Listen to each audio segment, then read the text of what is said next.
Yeah, all right. I played the wrong introduction then. Never mind. I was meant to play the one with the photo of the title screen, but never mind. That's my mistake. Giving myself too much to do. But here we are again.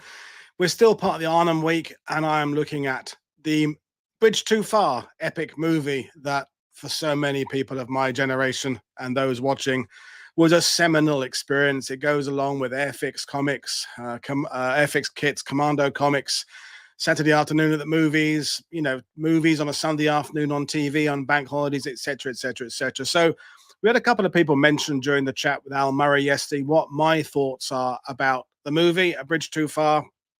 So I will share some of my thoughts with you now.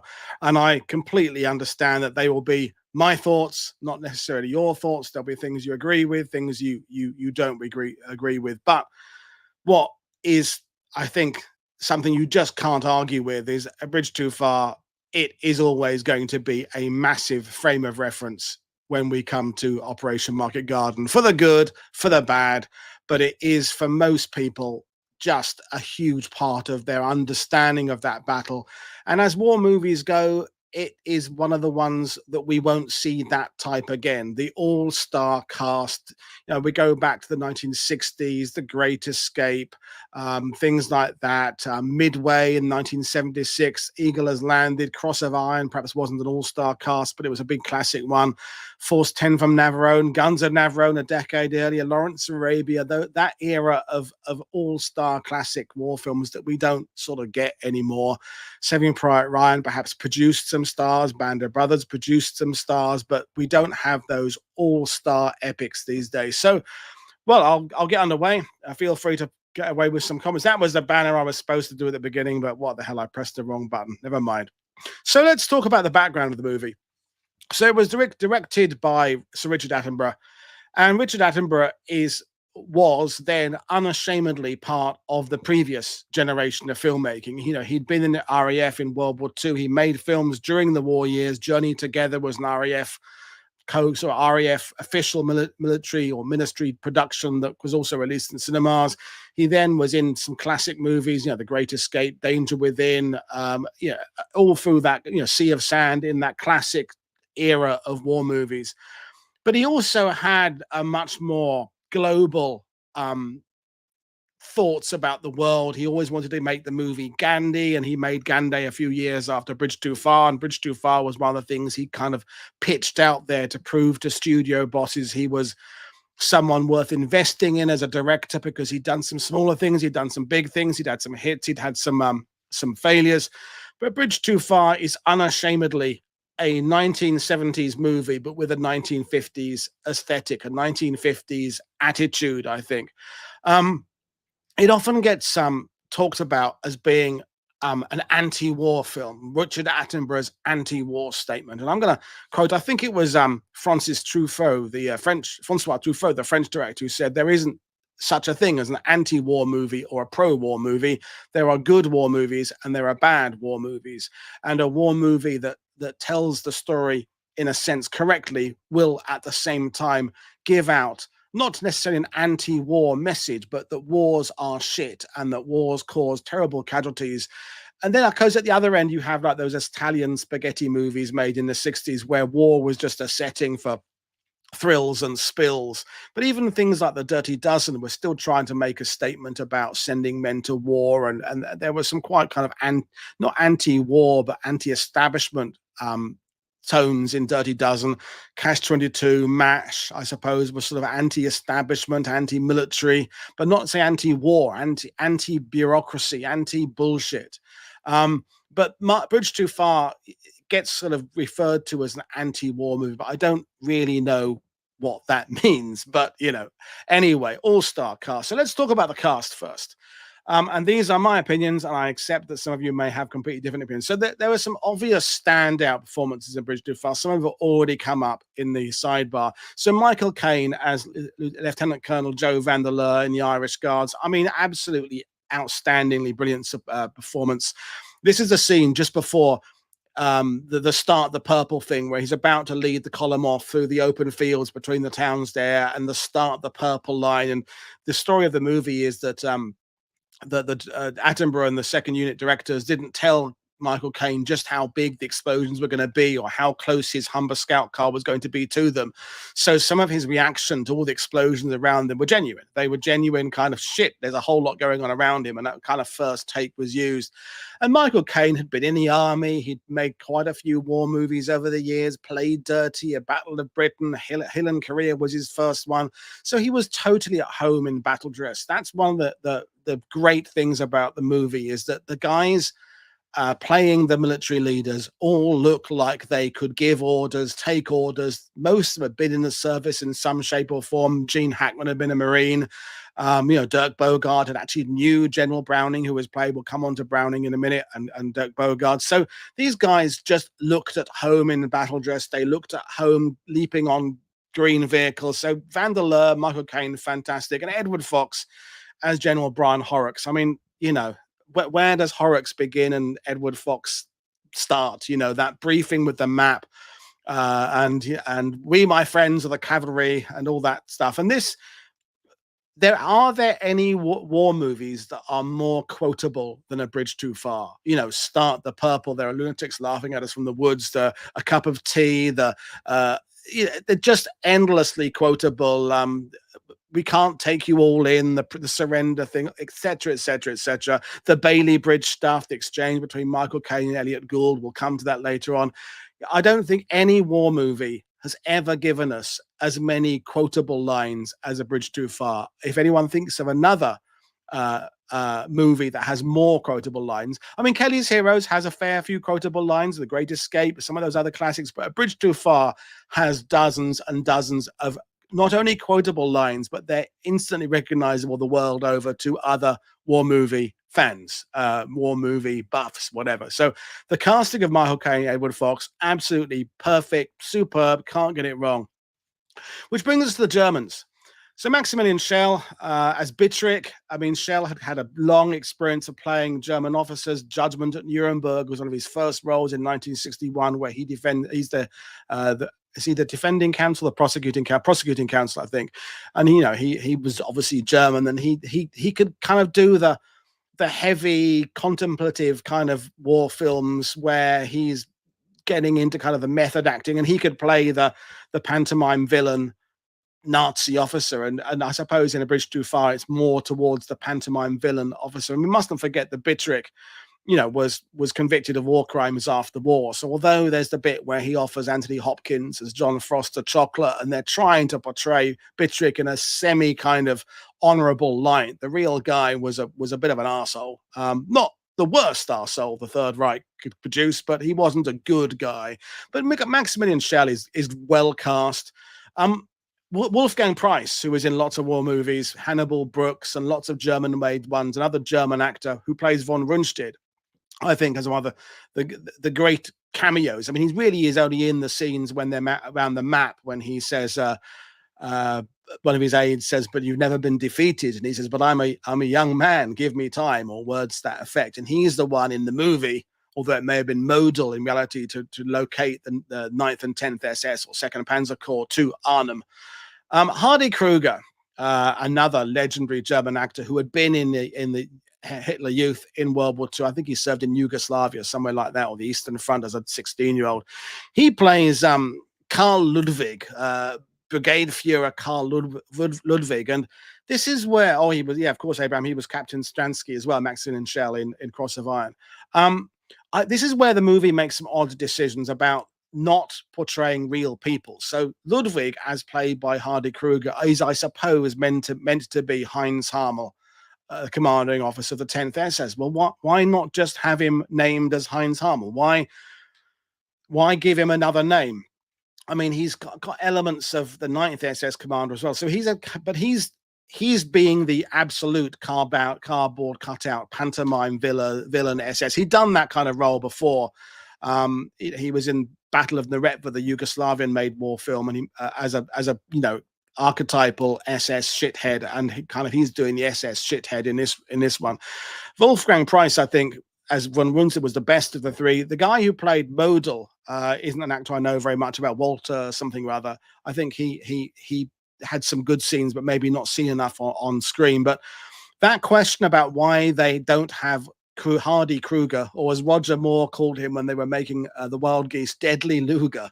I was working with Deadly Luger, said Roger Moore of Hardy Kruger. I don't know why, when you're doing a movie that's setting out to be authentic, why you don't just have all the people play authentic, actual characters. So I don't know why he was playing a fictitious character, but clearly kind of meant to be Heinz Hamel. But good casting. It was the era when they had stopped having kind of earlier in the 50s, it was like James Mason playing Rommel. It was British actors playing Germans. And then that kind of Hollywood era later on, it was always British actors playing like Alan Rickman in Die Hard. But this is the era of the 70s where the Germans spoke German in the war movies and were played by German actors. And that is something that we have to hand to A Bridge Too Far. Consider Midway, that came out a year before, where it was lots of American, Japanese, Hawaiian actors playing the Japanese commanders in Midway, all speaking in American English, as opposed to Tora Tora Tora that had Japanese actors dubbed into English. So Bridge Too Far had the better choice of the German actors speaking German in the movie. So good casting there. So there we go. The next bin is the okay casting, and this is where I might upset people, because I count Sean Connery as Urquhart as okay casting. Now let me explain. Sean Connery is brilliant in the movie. This is in the era when Sean Connery had a few misses as well as hits. He'd made movies like Cuba, come out the year later, Meteor, the first great train robbery. He'd had The Man Who Would Be King a couple of years earlier, a fantastic movie with Michael Caine. Then his kind of career slumped a bit, and then it kind of revived again later on with things like The Untouchables. But he absolutely carries the movie. His portrayal is fantastic. Him shooting the German through the window in that scene there with the 1911 or Browning, isn't it? Cut off near St. Elizabeth's Hospital in Arnhem is an amazing scene, but it's left us, and this is where I'll be discussing this later on, the legacy of the movie. The legacy of the movie is, and I've said this on World War II TV many times, is that when you're watching Sean Connery shoot the German through the window, you're thinking, bloody hell, James Bond has just shot a Kraut through the window. Isn't he cool?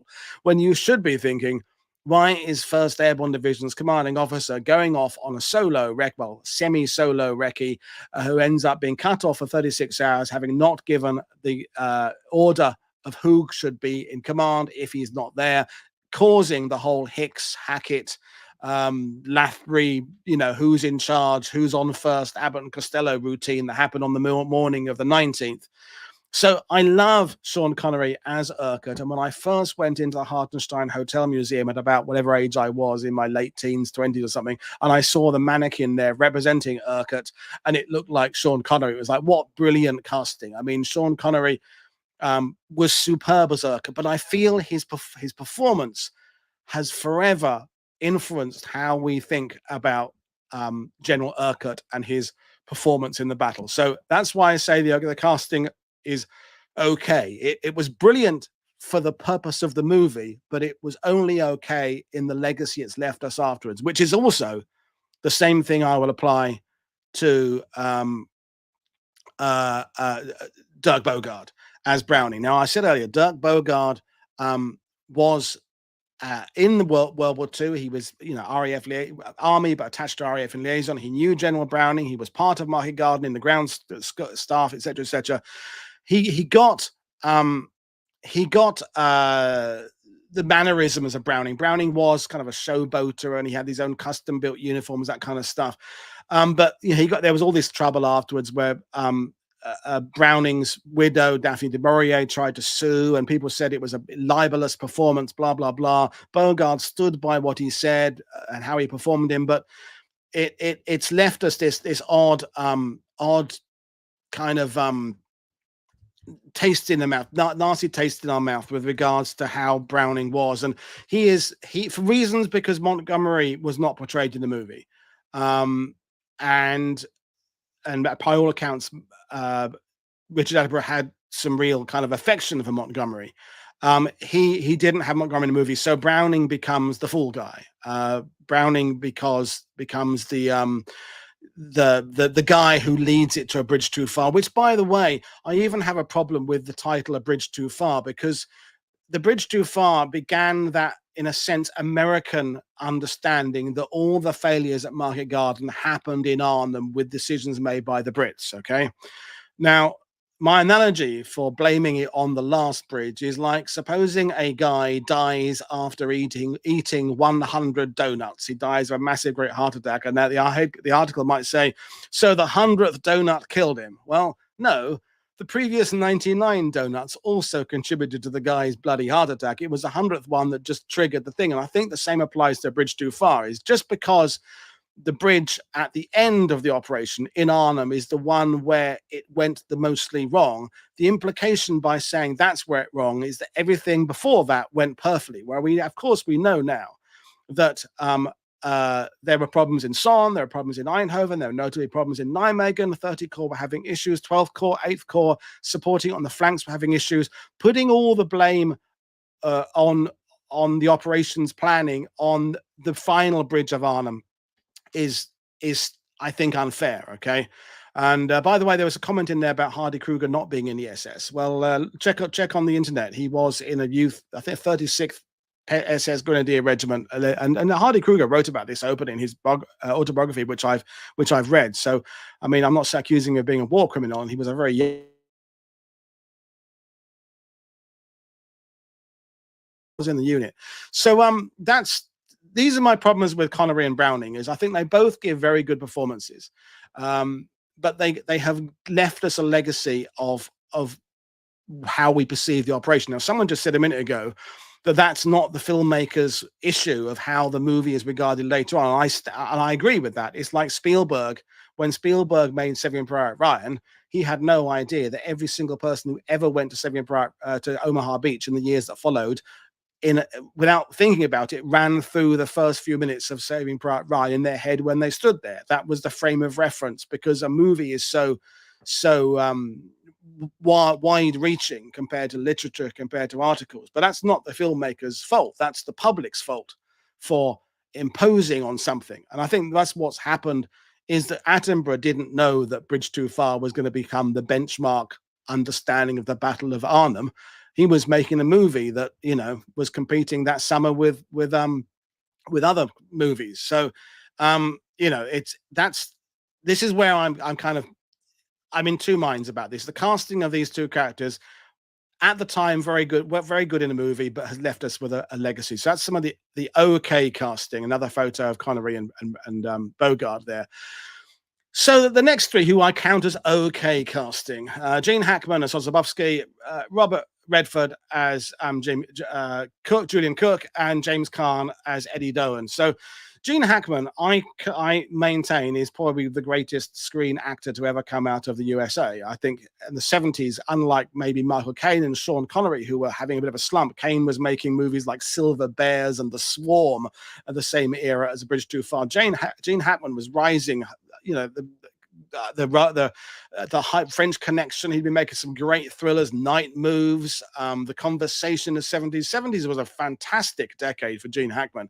And I think when Gene Hackman is in the movie not saying anything, he's brilliant. When he's reacting, when the river crossing bit, I think, is a brilliant sequence in the movie, when the bit they're being silent. But it's when he does the General Browning bit, and but what are the Germans, all that kind of stuff. That's, I don't have any idea whether Sosabowski didn't pronounce his G's the same way as, I don't know, but that's where I kind of go, what's he doing with the accent there? But when he's reacting, what he's doing with his eyes when the meeting is happening, and when he's with the Jeremy Kemp as the RAF officer, they're talking about the drop zones. I think that's some great reaction acting from Gene Hackman.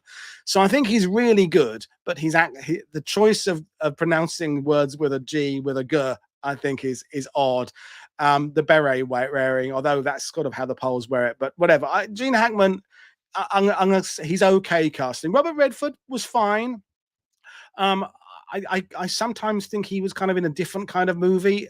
In his mind than some others. He was kind of playing as a star. And Sean Connery, I think, was aggrieved that Robert Redford got more money than he did for the movie, even though Robert Redford was only in really a couple of scenes. So Robert Redford is fine. And I think James Caan as Doan is fine. And I'll come on to that scene later on. I just think that um, it's out of place in the movie. And James Caan, it's difficult to us to remember now, the late James Caan, but like Elliot Gould, who I'll come to in a minute, was having a huge career in the 70s. You know, Godfather had kind of kicked it all off, although he'd made some films before then as well. So I think these three are fine. They're okay. Not exceptional. It's not Gene Hackman's greatest work, but it's not his worst work.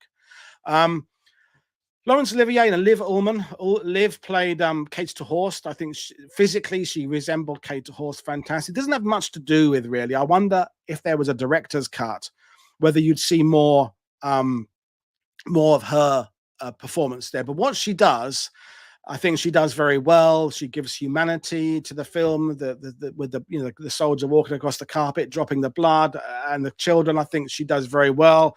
I'd have liked to have seen her character extended. I think the rest of the Dutch cast, the young boy who listens, right cycling by, and the final stand on the barricades, I think all done fairly well, but not enough time for character development of the Dutch. Again, maybe another half an hour long movie, would have added a bit more scenes there. But Liv Ullmann looked like Kate Horst. I think she did well. She was Swedish, so not Dutch, which brings us to that kind of era of, although they were getting the Germans right, that era of, it doesn't really matter what kind of person you have playing a Dutch person or Belgian, just kind of do an accent. And this brings me to Laurence Olivier. Now, I've never been a fan of Laurence Olivier. For me, he's too theatrical. He's been in some great movies. He was in Khartoum with Charlton Heston a decade earlier. He didn't do many war movies, but if you think about 1978 when he made A Bridge Too Far, this was the beginning of Laurence Olivier's phase of doing this sort of the same kind of generic old man European accent. He did it in Boys from Brazil. He did it in The Jazz Singer with Neil Diamond, Wild Geese 2. This sort of semi-Jewish, semi-European, I don't know what accent he was doing. And he's all right in A Bridge Too Far, but I can't help thinking that he made a career out the next 20 years of doing old European men in movies. And so A Marathon Man, another one, chilling in that. But yeah, that kind of generic European German voice he did, whatever. So, they were fine, these people. The bad casting. Ryan O'Neal as James Gavin. Now, they can't get him on age.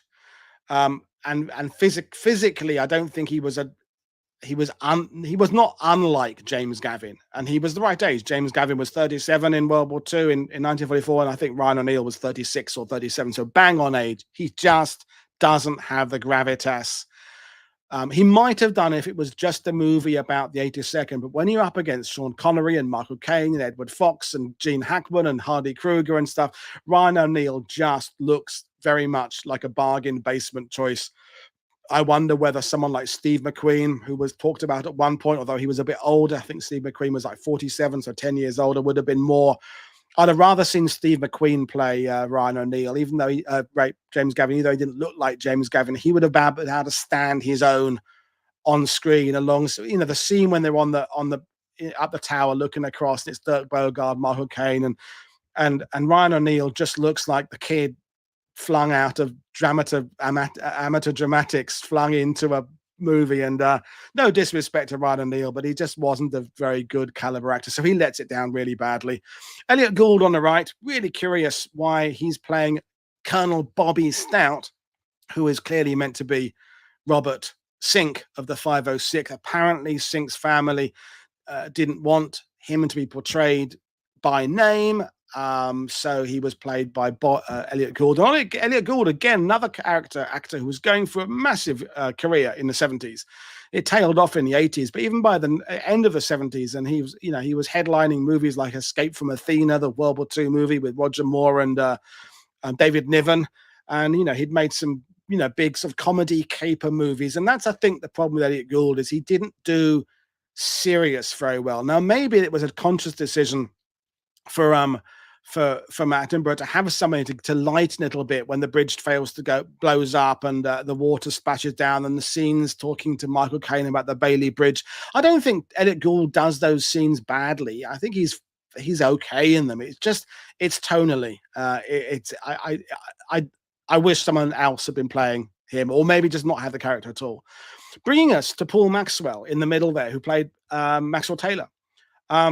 Paul Maxwell was actually Canadian. So when people say there were no Canadians in the movie, there was an actor, at least one actor from Canada, namely uh, Paul Maxwell. Oh, by the way, Anthony Hopkins. I didn't put a photo of Anthony Hopkins, but Anthony Hopkins, of course, was fantastic as Major John Frost at the bridge. I just didn't. I'll have his photo later on, but not in this.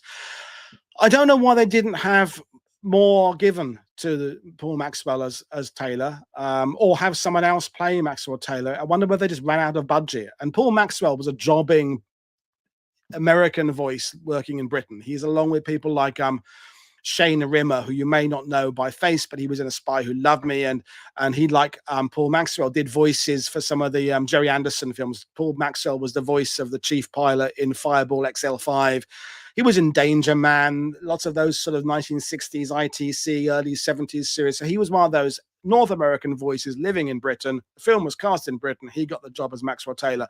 They do recreate the scene very well of him standing in the doorway as Maxwell Taylor had done, but in fact of the C-47 for June the 6th, over D-Day, not Market Garden. They recreate that quite well, but he doesn't get enough to do, and it relegates the 101st to basically those scenes with Paul Maxwell that are very short, and the whole Eddie Doan, James Caan scenes. That's really all you get for the 100. Well, Elliot Gould, I suppose. So this casting, I just don't think was good. So let's get on to the action and the cinematography.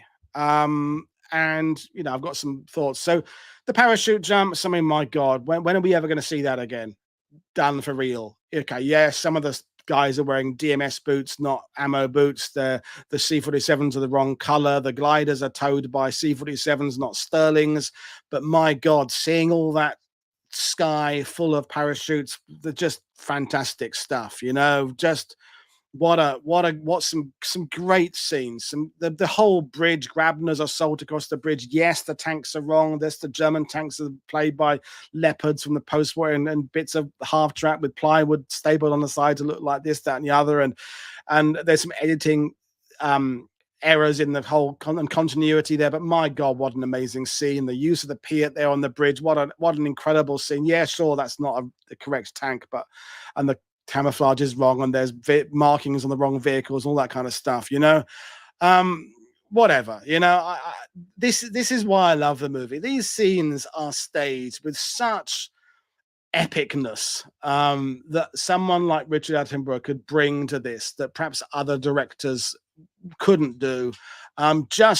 Just astonishingly good sequences for real pyrotechnics, real this, real that.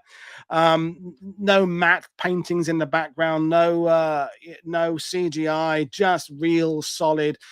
We had the talk, and we have Ways This July from Robbie and Matt, and Sebastian, one of the guys who was part of Attenborough's 50 strong Attenborough's private army. These were the young actors, extras who are playing the special ability guys, doing all the running up and down and blowing things up and fixing bayonets and that kind of stuff. I mean, just these scenes are, and that the scene when Edward Fox and Michael Caine just drive past the beginning of the 30 core push. Yes, some of the Shermans are plastic hulls sitting on Land Rovers. Don't give a shit, don't care. Yes, there's probably not enough showing of heavy artillery. I don't care, don't give a shit. All this stuff there was just really well done, and most of it's good. Most of the kit is good. The uniforms are really pretty good throughout, certainly compared to other movies of the same kind of era. Longest Day is hopeless on the movies, on the uniforms. It kind of hides a lot because it's black and white, but a lot of the American stuff is awful. A lot of the British stuff is pretty crappy, but whatever. I mean, the scene when they're moving forward, the 25-pounders opening up, the artillery starting in. Yes, they're not real Typhoons flying in; they're Harvards, or coming in, and they don't have the swoop and the diving of a Typhoon, but it's real pyrotechnics. It's real explosions. It's full as earth and stuff exploding through the air, and the smoke and all that. You can taste it. That's what we love about it. Excuse me. That's the scene of Michael Caine about to go through all this, and this epic battle erupts around him, and the river crossing. Yes, the purists will notice that the current is running the wrong way. They cross from the wrong side to the wrong side, but I don't care. Hail Mary, Mother of Grace, all that bit there. It's a superb bit. John Ratzenberger, Cliffy from Cheers is in the background there, and I find I would argue that this is a really well staged scene. And if you don't get excited watching all that, then then you shouldn't be watching more movies. Brilliantly put. So let's talk about the scene of Eddie Doe and the Doctor. So as I understand it, this was one of the first scenes filmed, and this was a scene that Attenborough's company were taking around to all the money men in Hollywood to get the movie made. And so it was the first stuff shot, which is why I think you don't see James Caan in any other scenes of anybody else, except with the Doctor. You don't see him, his scene in the camp when he's talking with the young captain, and we'll come to him in a minute, was all filmed separately. So James Caan doesn't have any interactions with Robert Redford or Ryan O'Neill or anyone else, whereas you see Robert Redford interact with other characters later on. And so it's all true. Mark Bando, the 101st Airborne story, wrote about this in a couple of his books. And the real captain who he rescues in the movie was not a new guy, as is implied in the movie. He'd done Normandy. I forget the real guy's name, but he was, a decorated, real 101st 502nd soldier. And this sequence all happened more or less as played out. And if this was a standalone episode in like Combat, the film series, TV series made in the 60s, I'd have no problem with this sequence. If it was just a 30-minute, I don't know, not Tales. Well, it could be even almost be a Tales of the Unexpected or a Twilight Zone kind of thing, where they just have this paratrooper on a drop zone who wants to save the life of his officer and takes him to a doctor, pulls the pistol on him, and the doctor performs his operation, and then they do the bit with the MPs and put this man on. As a standalone story, I have no problem with it. I just don't see what it does to add anything to the narrative of the film A Bridge Too Far. It doesn't propel the plot forward in any way. It doesn't explain anything about the seizing of the bridges. It's just a personal story thrown in that just seems out of place. So this is one of the reasons why I can't ever give Bridge Too Far a 10 out of 10. On balance, I think Battle of Britain is a better film. Although in many ways, Battle of Britain doesn't have as many scenes I like as much as some of the scenes I like in A Bridge Too Far.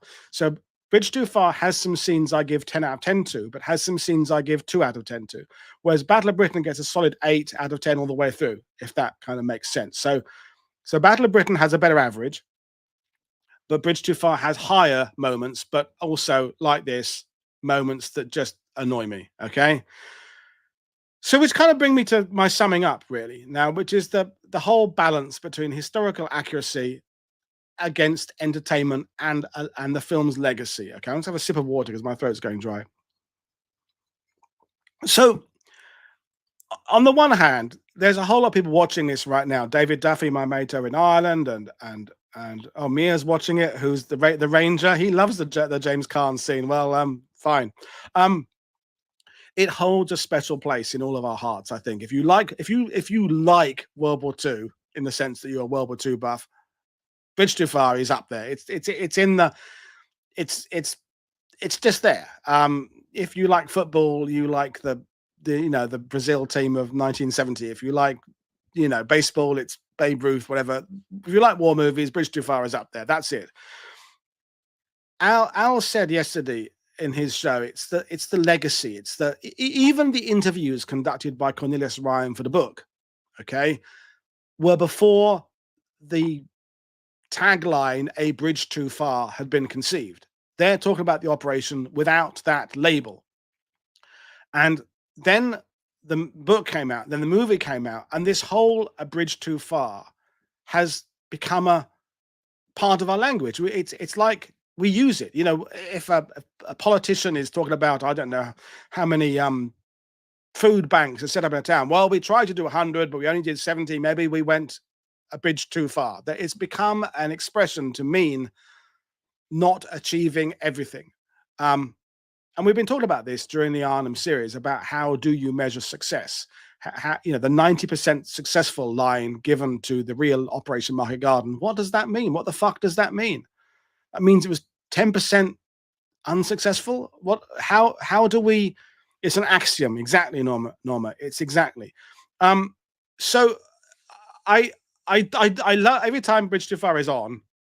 I don't really flick channels these days because I put the TV on to watch things from my hard drive of my Blu-rays. I don't kind of flick channels these days. What I used to, and and as a Brit, you get to ITV4 or ITV2, and the Bridge Too Far will be playing, or Channel 5 used to show it a lot, or still do. I think, I don't want to watch that again. And then, oh, hang on, it's a scene they're going to do the bridge attack soon, and they're doing the bit when it goes out with the umbrella, and I'd find myself sitting down and ending up watching 20 minutes of it that would then become an hour of it, and then I'd end up watching the whole thing. So, that's the legacy it has as a movie. I still love the movie.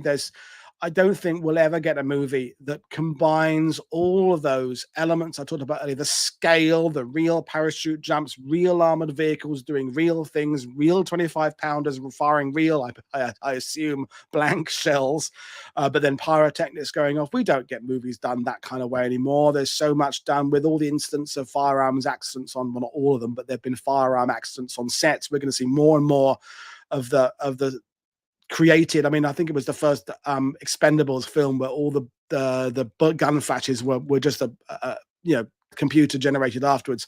So we're going to get more and more of that kind of thing as the years go by. That they won't be having those large scale real sequences.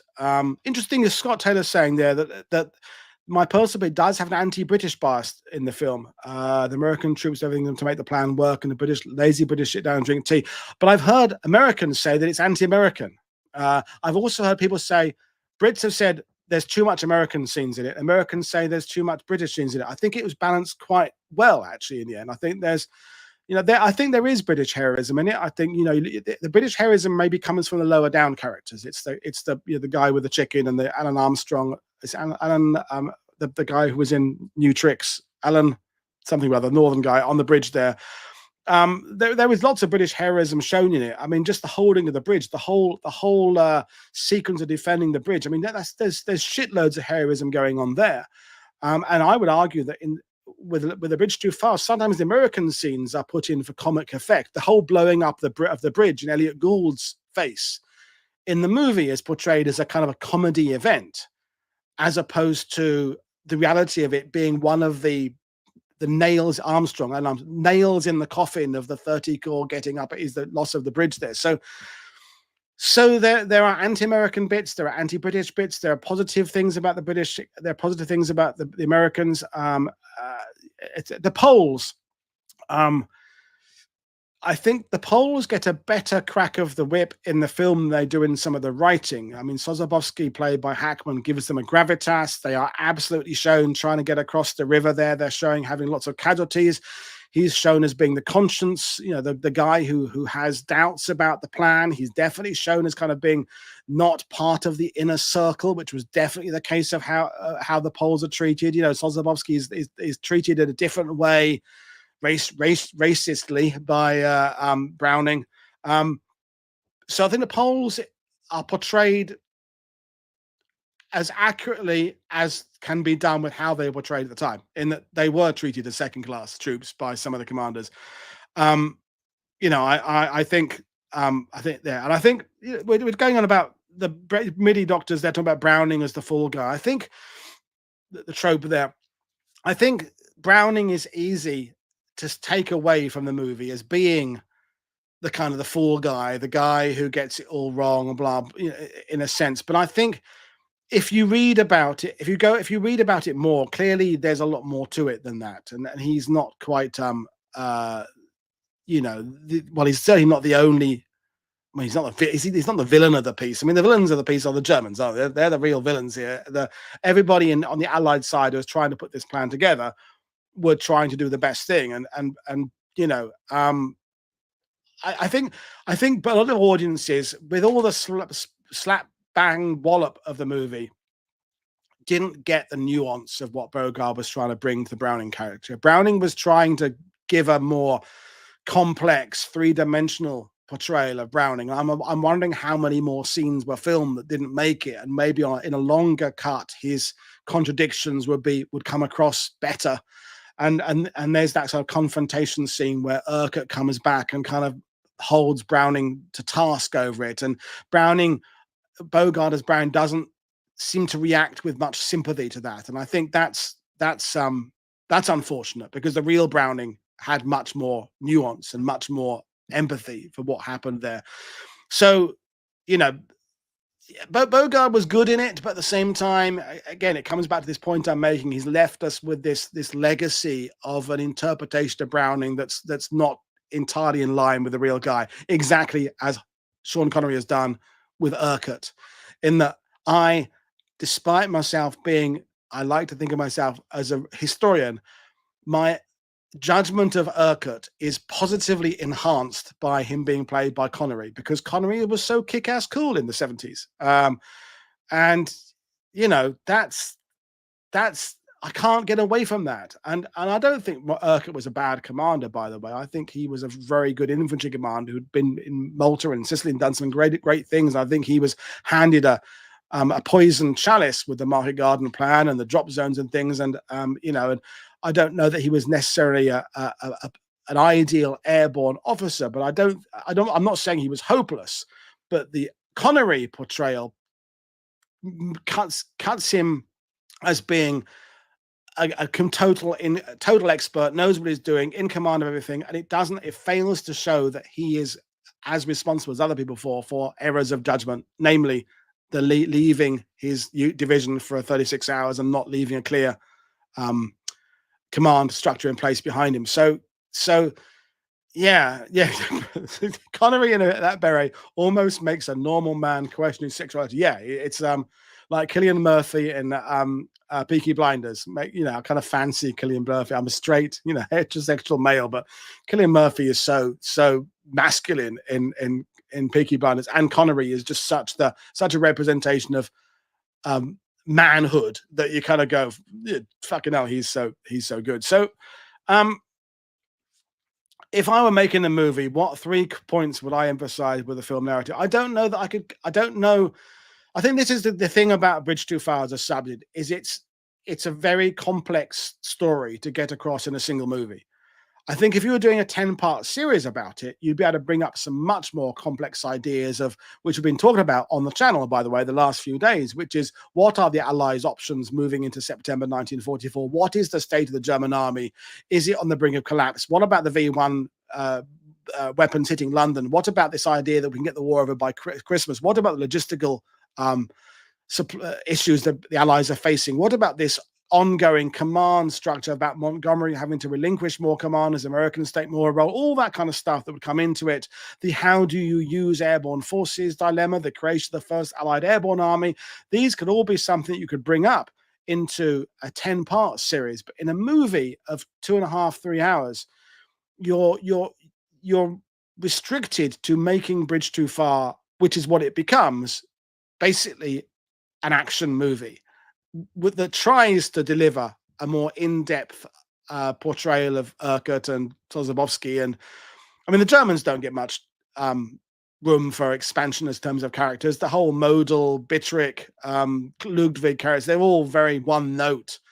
You know, Maximilian Schell could do a lot more with a German character, as he did in Cross of Iron, as he did in Judgment on Nuremberg, as he did in other movies, but he doesn't get any chance to do anything beyond kind of, let's say, and offer Anthony Hopkins some chocolate and that kind of thing. So, you know, I think that's the problem with A Bridge Too Far as a movie, is that you're never going to be able to contain all the big things. So I don't know what 3 things I want to try and get into it. I think I want to try and get across that there were multiple areas where things didn't work well.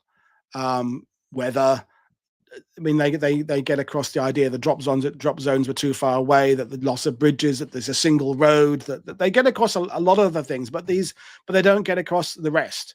And so a lot of people who you engage in a pub about A Bridge Too Far, the tropes they bring, the criticisms they would make about the operation are the criticisms that are highlighted in A Bridge Too Far, the movie, but not other ones, not other, you know, like why were the 2nd Tactical Air Force not patrolling the Nijmegen Arnhem highway with air power? Why, you know, those kind of things. There's lots more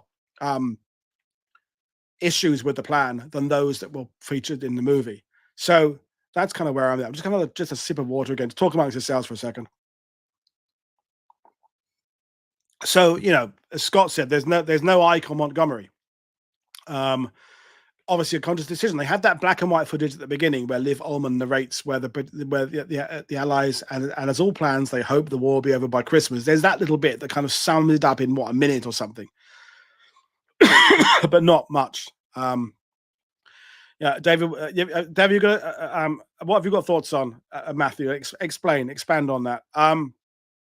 You know, so there's the other issue, of course. We had it with the Hardy Kruger character playing Ludwig, who is kind of meant to be Heinz Harmel, is the second tier of characters often become amalgamations. So the Digby Tatum Walt character with the umbrella is an amalgamation of 2 or 3 figures.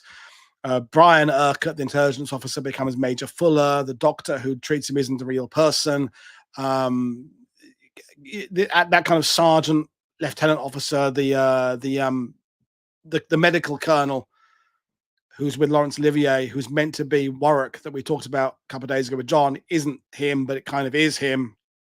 But that's always an issue with these epic movies. You get the same thing with The Longest Stay, is that the kind of supporting actors are just nameless folks. The score is worth mentioning. I think it goes along with the Attenborough. It's a traditional 1950s kind of score.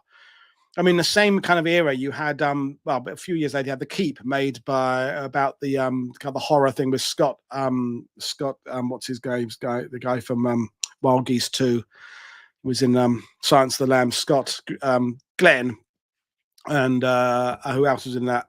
Ian McKellen, and that was Tangerine Dream, the synthesizer band did that. The other movie that came out about Prague, the assassination of Prague, Operation Daybreak, that used synthesizer music. That was 1976. That was a year before Bridge Too Far. So that there were other movies being made in this era that were going way progressive with their music choices, and you get to the point like we are now, where Rogue Heroes was using pop music and rock and roll and punk and heavy metal music. So Bridge Too Far, the score, but John Addison, I think, was the composer, was an old-fashioned 1950s score. It's like the ones Malcolm Jarre did for Lawrence of Arabia, and that it was that kind of music soundtrack, which kind of gets across this idea that Richard Attenborough was making a 1950s film 20 years later. The Dutch liaison officer, by the way, was actually, although he did act as an advisory role to James Gavin, he was actually the commander of a Jedburgh unit. So he wasn't. He was on the ground and had jumped in, but he was a Jedburgh officer, not attached to 82nd. I think as I remember it. So that's kind of where I am with it, really. I mean, nothing's going to ever take away my affection for the movie A Bridge Too Far. I still love it, and I will always love it, and I'll watch it often. And yeah, I cringe at certain bits. The Eddie Doohan, Sergeant, the doctor, the whole that bit cringes a bit. There's some of the scenes at the headquarters kind of, I feel, as I said earlier, don't kind of convey the complexity of what the discussions that were going on between Browning and Urquhart, and this whole characters, there's all whole influential figures that are not portrayed. Brereton, notably, you don't get the command structure. Brigadier Lathbury is portrayed in the movie, and Mackenzie is portrayed, but they're very much in second roles. They're not really given any. It's Sean Connery holds the movie. He carries the movie, and he is the sole star, I would say, really. He is the heart of the movie. You could argue that Robert Redford, Ryan O'Neal has as much screen time, but Gene Hackman might have as much screen time, but it's Connery's movie, and he is outstanding. There you are. So cheers, David. Enjoy the performance later on. David runs Ireland's greatest circus, so that's what he'll be doing later on, going on his ringmaster's outfit. Monty was not a key figure in the film because Attenborough liked Montgomery and liked the family and didn't want to portray Montgomery. He wanted to have it start from further down. That's what I understood. So there you are. But I'm going to leave it now because we've got another show coming up later on. I will play the correct introduction for tonight's one. So the one I played at the beginning of this was Traitor at Arnhem, which is tonight's video introduction. I was meant to do this one, but I pressed the wrong thing. And yeah, again, Ryan O'Neal is definitely the weak link in You Are the Weakest Link. Goodbye, Ryan O'Neal. Ryan O'Neal wasn't a bad actor. He just wasn't a good actor. He was in Love Story, wasn't he, with Ali McGraw? But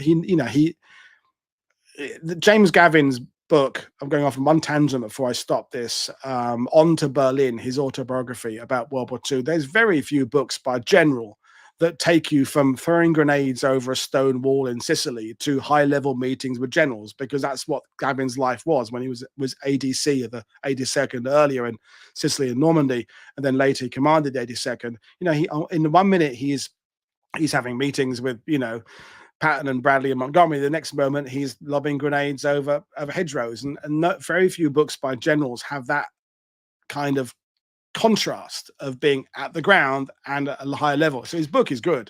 I don't think James Gavin got all his decisions right in World War II. I think he was a great soldier, and anyone who questions his ability as a soldier is stupid. I do think he made some errors of judgment, and he was carrying Lindquist, commanding officer of the 508th, was a clear weak link. Good admin guy, but not a command figure in that sense. The 508th, I knew a lot of 508 veterans, great guys, that badly led at the top. So Ryan O'Neal was carrying a regimental commander who wasn't very good. Colonel Sink was great in the 101st. So Maxwell Taylor had some better regimental commanders, but Gavin had, the 504th hadn't done Normandy, so they're kind of, there's lots of things going on. The Driver is a good Ryan O'Neal film. Barry Lyndon is a good Ryan O'Neal film. Yeah, perhaps I'm being harsh saying he was not a great actor. He was an okay actor. Not everybody can be brilliant. And Gene Hackman set the benchmark very high, as I said earlier, one of the greatest screen actors the USA has ever produced. Michael Caine could deliver a shit performance as well as a really good one. So there we are. I'm going to leave it now. That's my feeling about the film A Bridge Too Far. We'll never not like it, but it has its issues. But then don't we all? I will leave it there. Folks, don't forget to click like and subscribe. Just as a quick summary of what's been going on the last 3 months have seen some of the lowest views on World War II TV for about 18 months. It's not just my channel. It's happening across the board to the long-form content. People like History Explorer, History Underground with their short-form content are seeing subscriber numbers go up amazingly high. But channels like me, where we're talking about things for an hour and a half, they're just not being pushed by the algorithm. It's Patreon that keeps me alive. What I make from YouTube and advertising is peanuts, and I can't live on peanuts. I'm not an elephant or a peanut-eating creature of any kind, so Patreon. So if there are a few of you watching who watch this regularly and realize you are watching more than 1 or 2 of these a week, which means you're watching 7 or 8 or 9 or 10 a month, do consider dropping me $5 a month, $10 a month to help, because this is my sole income now. I don't have enough time to do guiding now. I put so much effort into this that this is my sole income. So a few more of you who are regular viewers could just consider becoming a patron.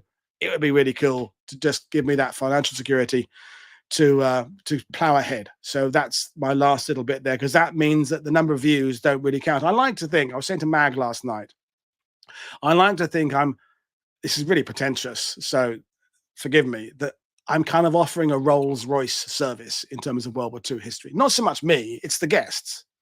If you want to hear from the very best military experts on World War II, it is here on this channel. There are great guests on We Have Wayne's as well, but every single show I do, except this one with me now, you have an expert who knows their subject intimately, and that is worth paying for. These aren't scripts, AI written scripts in China. These aren't, people creating stuff in their bedrooms to shitty used footages with Wikipedia entries. I have no idea who Jack Didden is, Patrick. You'll have to enlighten me as to who he is. This quality of history we're bringing you, where experts like George yesterday, like Al, like Robert Verkijk tonight, are coming on and sharing their expertise and opinions on their subject for an hour, you won't find elsewhere. So I don't need to get millions of views. I just need the people who appreciate it to keep on supporting, and that's how you can do it, by doing it via Patreon or YouTube membership. But YouTube membership means I lose between 30 and 40% of the income to YouTube, whereas Patreon it's at 5% charges. So Patreon makes me more money, but either way, if you're supporting me, that's really good. So I'm going to go on. I will see you all later on.